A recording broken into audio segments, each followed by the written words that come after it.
Caitlin Clark will miss at least 2 weeks with a left quad strain. Wednesday's game at the Mystics will be the first game she's ever missed. Caitlin Clark is injured, and the WNBA is paying the price. The moment news broke that Clark would miss time, ticket prices tanked, fans bailed, and arenas emptied.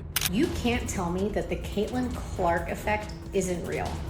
You knew when news broke yesterday that Caitlin Clark was going to be out for a few weeks, that ticket prices were going to go down, but I never expected them to go down 71% for the rivalry game. But here's the part no one expected. Even Angel Reese was stunned, because when the league's biggest star goes down and the entire system starts to fall apart, one brutal truth rises to the surface. Was the WNBA ever really built to last?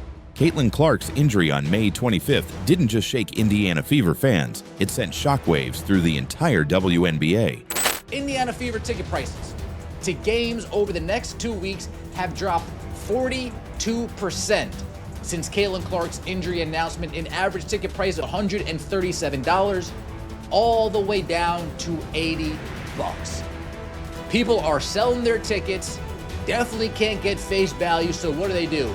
They just continue to lower and lower and lower and lower and lower the price. Clark strained her left quad. 2 weeks on the sideline, they said.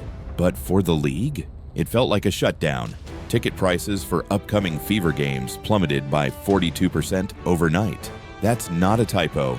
From $137 to $80. And this wasn't just about Indiana. The Chicago Sky had done something bold. They moved their highly anticipated June 7th matchup, Clark vs. Reese, to the 21,000-seat United Center, home of the Bulls, expecting a sellout crowd. Game to the United Center, the home of the Chicago Bulls and the largest arena in the NBA, expecting a marquee matchup between Clark and Sky forward Angel Reese. Now here's where it gets sweet, all right? It gets real interesting right here. However, uncertainty looms as ticket prices for the game have plummeted dramatically following Clark's injury announcement. Oh my goodness. Since it became likely she will miss the June 7th game, ticket prices have dropped a staggering 71%. Oh my goodness. Following from an entry price of $86 to just $25 according to TickPick. Instead, fans dumped their tickets. Resale prices crashed 71%, dropping from $86 to just $25. That's the kind of nosedive you see during a scandal, not an injury. This wasn't just disappointment, it was economic collapse in real time. Proof that the league's value is tethered to one person. I told you earlier, these WNBA franchises that moved games like the Chicago Sky to the United Arena, you're screwed. You're done. You're cooked. Nobody is going to show up to this thing. Chicago Sky can't sell out their own 9,000-something seat arena like it is. They couldn't when they were kind of decent. They're a dumpster fire now. And now that Caitlin Clark is injured, the ticket prices for the Fever and Sky game just plummeted to Hades. As the market crumbled, so did the myth that the WNBA was growing evenly. Because the truth is, it's not. Caitlin Clark's games average 1.17 million viewers. The rest of the league, barely 394,000. That's a massive gap, one that even the league's top stars haven't been able to close. And when Clark was ruled out, that viewer base vanished with her. Now imagine being Angel Reese, the so-called rival, the face of Chicago. This was her chance to prove she could carry the league. And she failed. WNBA will be reliant on their other stars to maintain the interest of the mainstream. With Angel Reese being the only player with mainstream name recognition, most of the pressure, it is going to be on her to perform. And we have plenty of evidence that proves Angel Reese is not qualified to carry the league. The Chicago Sky started 0-4. Their games without Clark flatlined in interest. But worse than the stats were the signs from within. Saying, the teams aren't really going to suffer. They already sold the tickets. No. You don't understand. If the Chicago Sky moved into the United Center, and let's say resale-wise, they sold all 19,000, well, when only 9,000 to 10,000 show up, They're losing merchandise sales. They're losing food sales. They're losing beverage sales. They're losing big. They took a big gamble to get into that arena, and they're losing big because it's not going to be full, and those people aren't going to be buying things. In one game, Camila Cardoso, Reese's own teammate, refused to pass her the ball not once, not twice, but multiple times on national TV. She hesitated, looked off Reese, and dished it elsewhere. In basketball, that's betrayal. And it wasn't subtle. Later, Cardoso rolled her eyes mid-play, ignored Reese in a timeout huddle, and refused to engage. This wasn't competitive fire. This was a silent message. We can't win with her. While the Sky struggled, fans grew angry. Again, Angel Reese looked horrible. Camila Cardoso looked horrible. Camila is too soft. Camila stands 6'7". Jonquel Jones stands 6'6". What is the excuse? I already told you. I told Camila.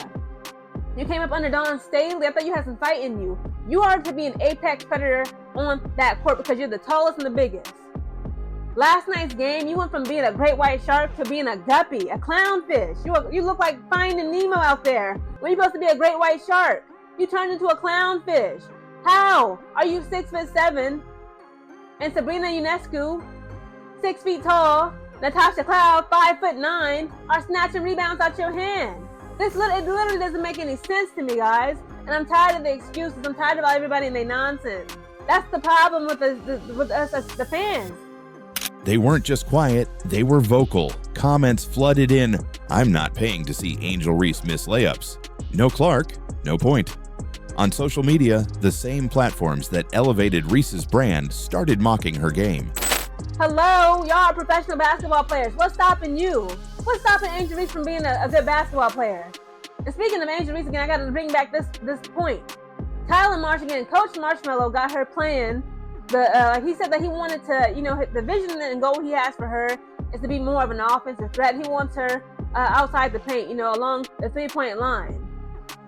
Again, listen, as human beings, we are highly adaptable. We are an intelligent species.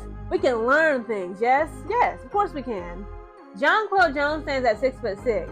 She has no issue getting points from the 3-point line, the mid-range line, from the right side to the left side, around the rim, behind the rim, to the side, right side, left side of the rim. Why is Angel Reese, Camila Cardoso, why are so many of our Chicago Sky players just one-trick ponies? All Angel Reese got is some rebounds. And again, like she said, don't get me wrong, okay? Don't get me confused or misconstrued the message. Yes, rebounds do win rings, but it's like, again, we need a little bit more than that. We need scoring ability. We need offensive threats. Kennedy Carter is long gone. Viral clips of missed shots, defensive lapses, and awkward post-game smiles replaced highlights. One comment summed it up best. Reese is more invested in Instagram captions than actual basketball. Merchandise sales plummeted, attendance dropped, and networks scrambled to make backup plans. The cold truth: the WNBA built its momentum on one rookie, and now that she's gone, even temporarily, everything is falling apart. Executives are sweating, sponsors are nervous, and Angel Reese, instead of rising to the moment, is fading. She was supposed to be the rival, the co-star, but now she's the reminder that there is no backup plan, and every game Clark misses, that truth gets louder. Caitlin Clark's injury didn't just remove the league's brightest star, it exposed a full-blown identity crisis.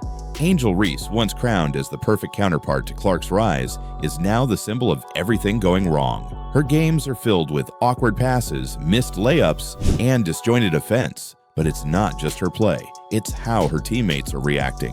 Camila Cardoso, the Sky's co-anchor, has made it clear she doesn't trust Reese on the court. And when a team's chemistry falls apart in front of millions, people notice. Worse yet, the fans have turned. We got a brand new coach, we got brand new players, and we still look a fool on the court. I'm tired of waiting until, again, tomorrow is never promised. Why do we have to wait? Liberty ain't finna wait.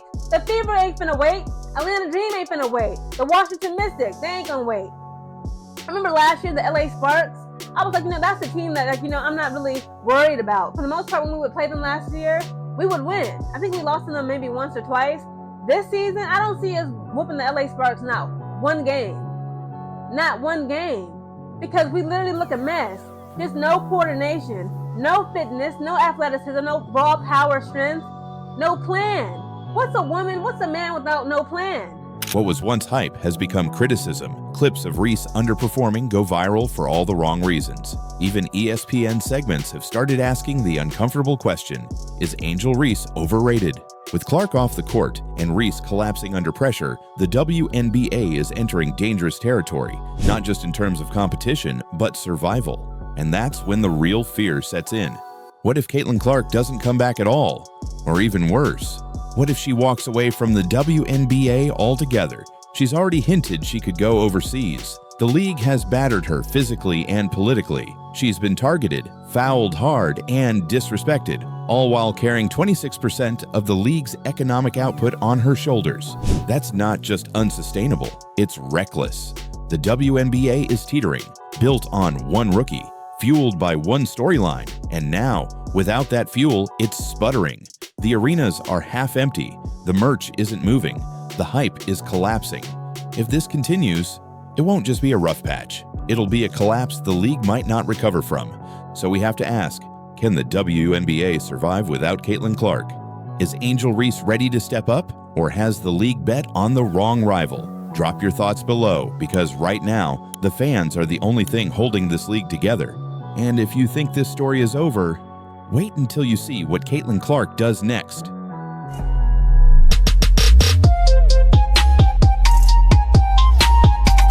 The Chicago Sky are absolute trash. The Chicago Sky are not very good. I'd be surprised if they win more than 15 games. Oh. Moon River. Angel Reese completely snapped, and it all started with a savage taunt from Kelsey Plum that sent shockwaves across the entire WNBA. And she cooked Angel Reese's ass in hot grease.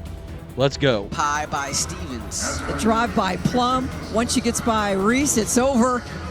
Pie by Stevens. The drive by Plum. Once she gets by Reese, it's over. And then hits her with the too small.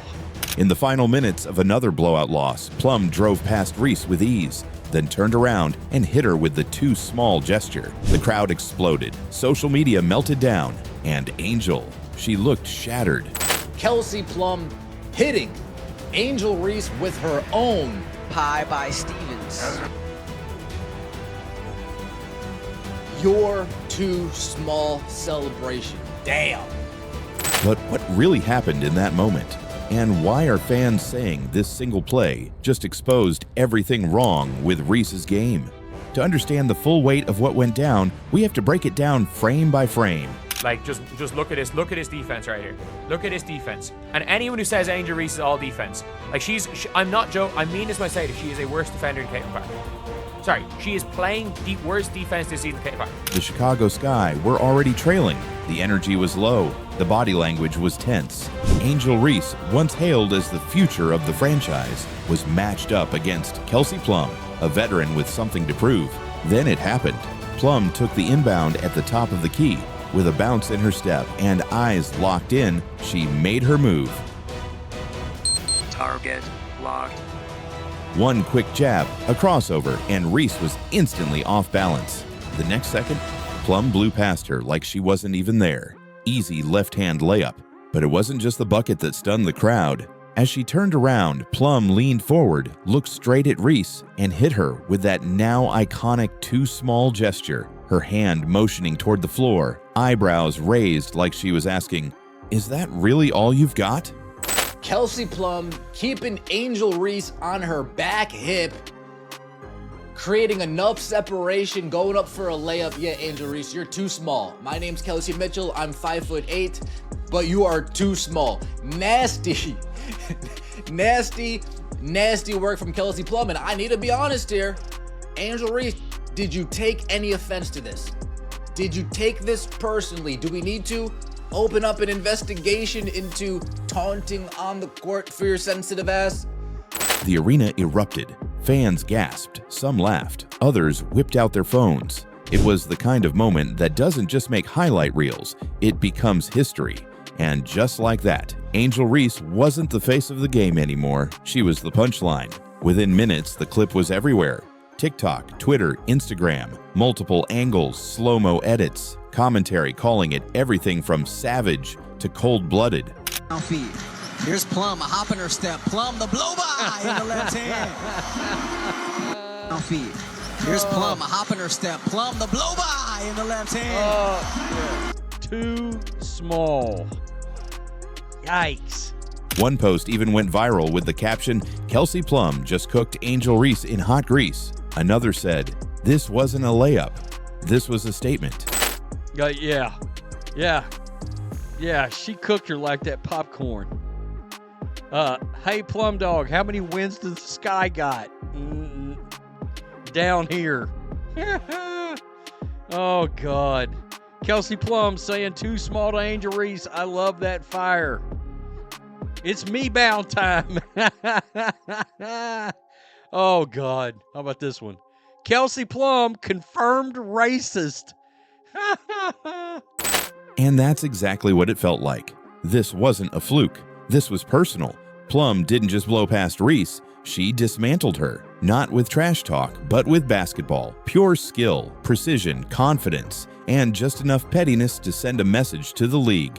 And the worst part? It worked. You could see it in Reese's reaction. Her shoulders stiffened. Her eyes didn't focus the same. For the next few possessions, her timing was off. Her footwork sluggish.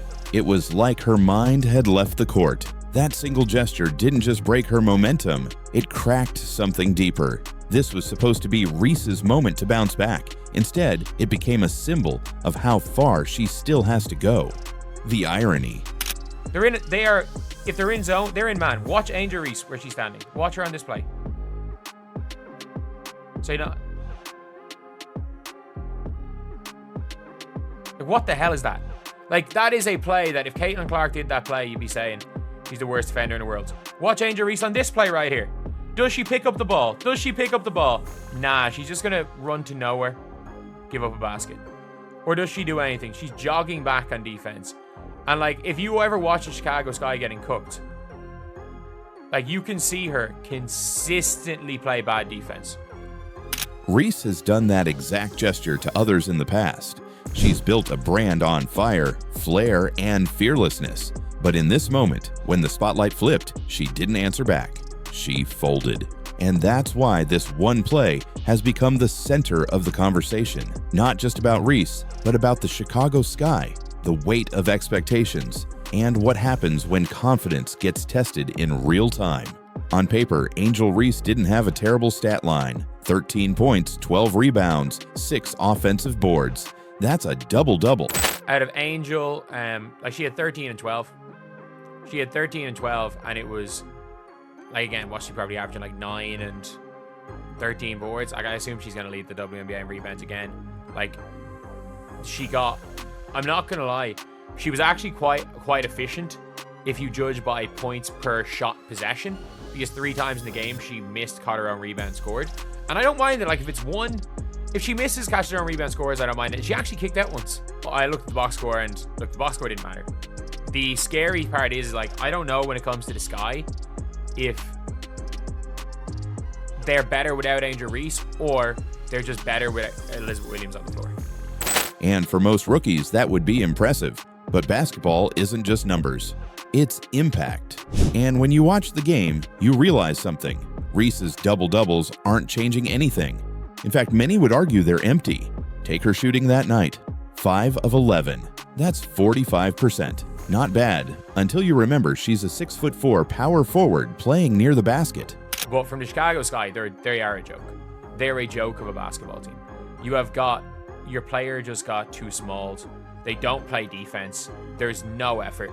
There is absolutely no effort. Like, I watched, and by the way, I don't think it's a bad game from Angel Reese. And it is a nitpicking thing because, like, it is what it is. And she made a few really nice plays. Like, even down the stretch, she got a really nice and a really kind of tough and one, but again, it's off a miss, catch her own rebound and one. I think 3 of her buckets came from that, and it's like, still can't score layups. Those are supposed to be high percentage looks. When your team is desperate for efficient scoring, 45% isn't cutting it, especially when you're getting outplayed by your own teammates. Folks, you're never going to win a game with this. I mean, just look at this.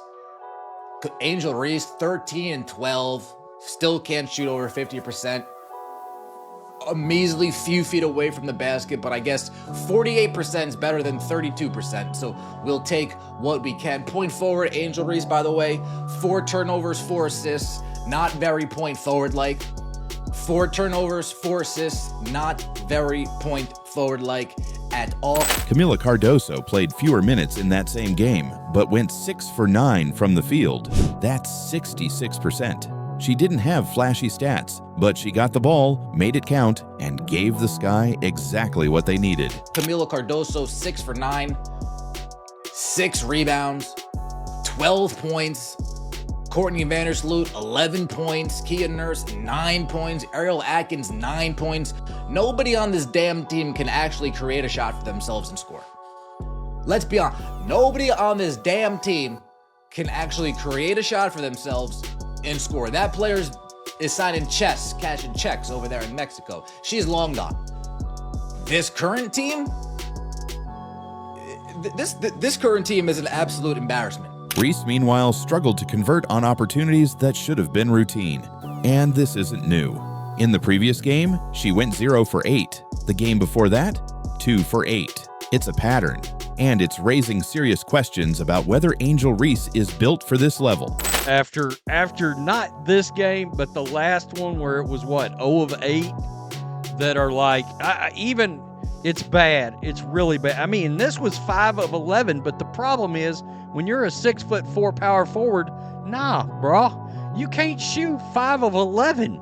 You can't shoot 2 of 8. You can't go 0 of 8. You can't. No. Cardoso, my point right in front of you. She's a big. She shot 66%. And one could argue she's not showing out either. But you get my point.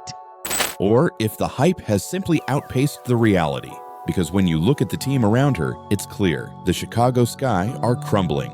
I want the Chicago Sky fans to understand, the Chicago Sky coach to understand, is that you're not going to win a game at all if you are relying on these two to get you through. All right? These two are not going to get you over the hump or honestly carry.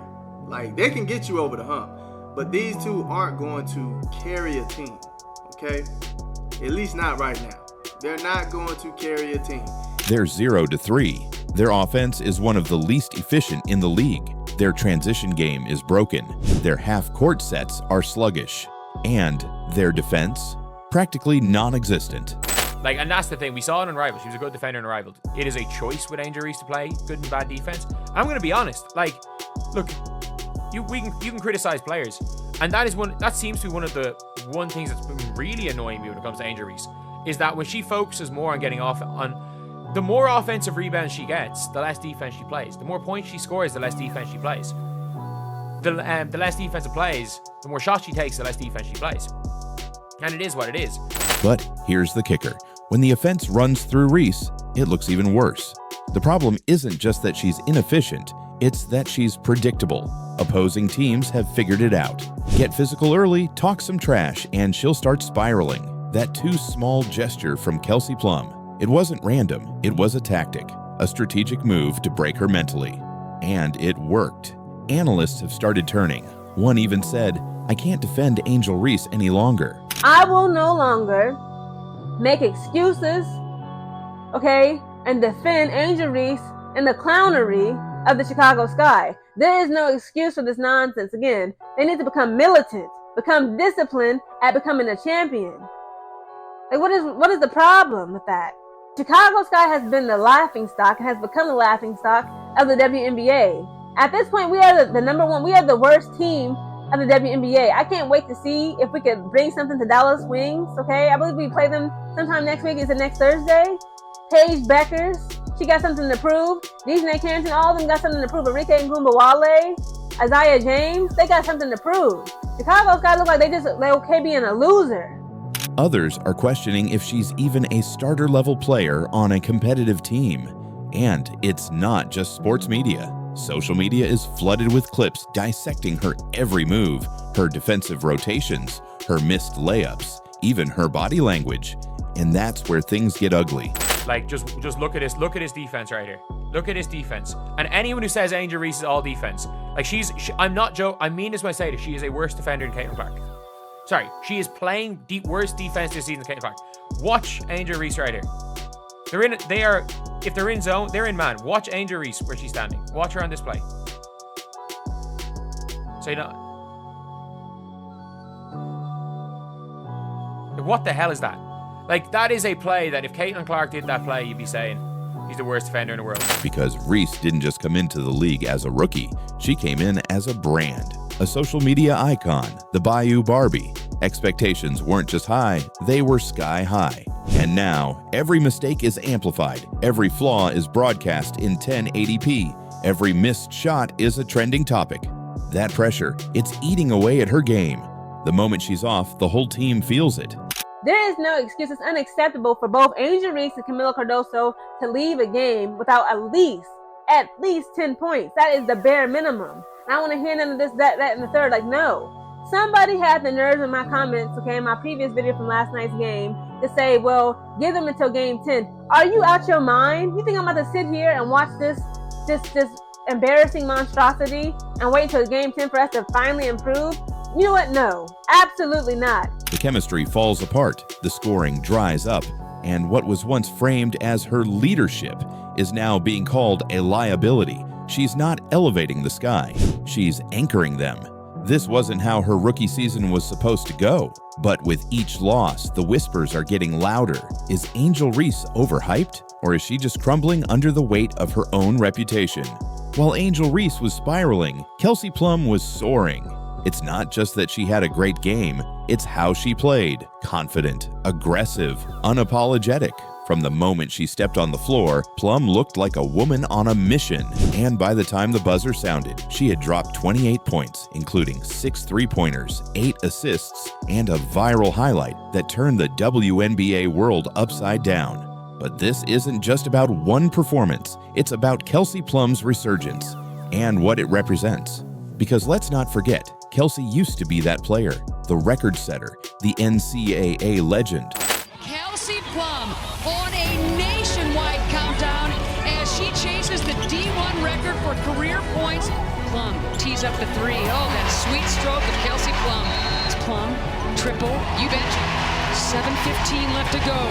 Plum pulls up. Oh, baby! Was so loud after the Kelsey 3. Not another one. What we are witnessing right now is just, it's so hard to describe what she is doing. Are you kidding me, Kelsey Plum? Her scoring record stood for years until Caitlin Clark shattered it. And while the media spotlight shifted to newer, flashier names like Angel Reese, Plum's game seemed to dim behind the noise. Now, she's playing with a fire that feels personal. It's as if all the years of being overlooked, all the questions about her ceiling, all the comparisons, they've fueled a version of Plum we haven't seen in a long time. And it's terrifying for opponents. Analysts have called her unshackled, liberated, even reborn. She's no longer sharing the spotlight with egos or dealing with locker room tension. She's leading, she's smiling, and most importantly, she's winning. That too small taunt, it wasn't just petty, it was symbolic. Plum didn't do it out of nowhere. She hit Reese with her own move, a celebration Angel has used many times in college. It was a moment of role reversal. Dumps it down, Reese, good position, and the flip.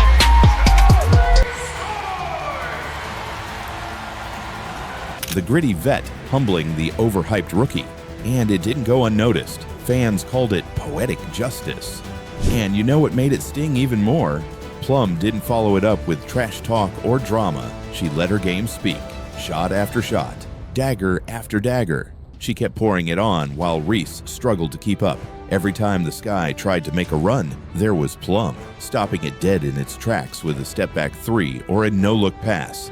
And while Reese was visibly rattled, Plum stayed cool, poised, focused. It's that contrast that's captured fans' attention.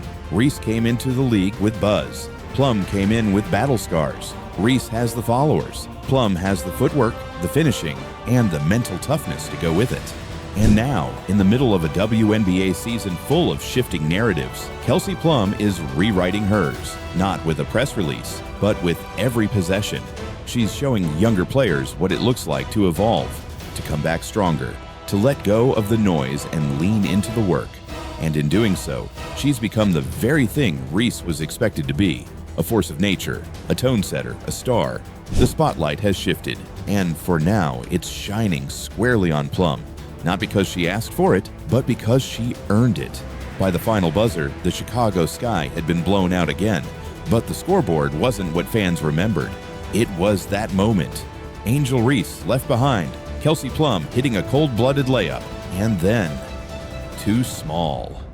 In that instant, the power dynamic shifted. Reese didn't just lose the play, she lost control of the conversation. And for a player who built her brand on confidence, that's a dangerous place to be. Meanwhile, Kelsey Plum didn't say a word. She didn't need to. Her performance, 28 points, 6 threes, 8 assists, did all the talking.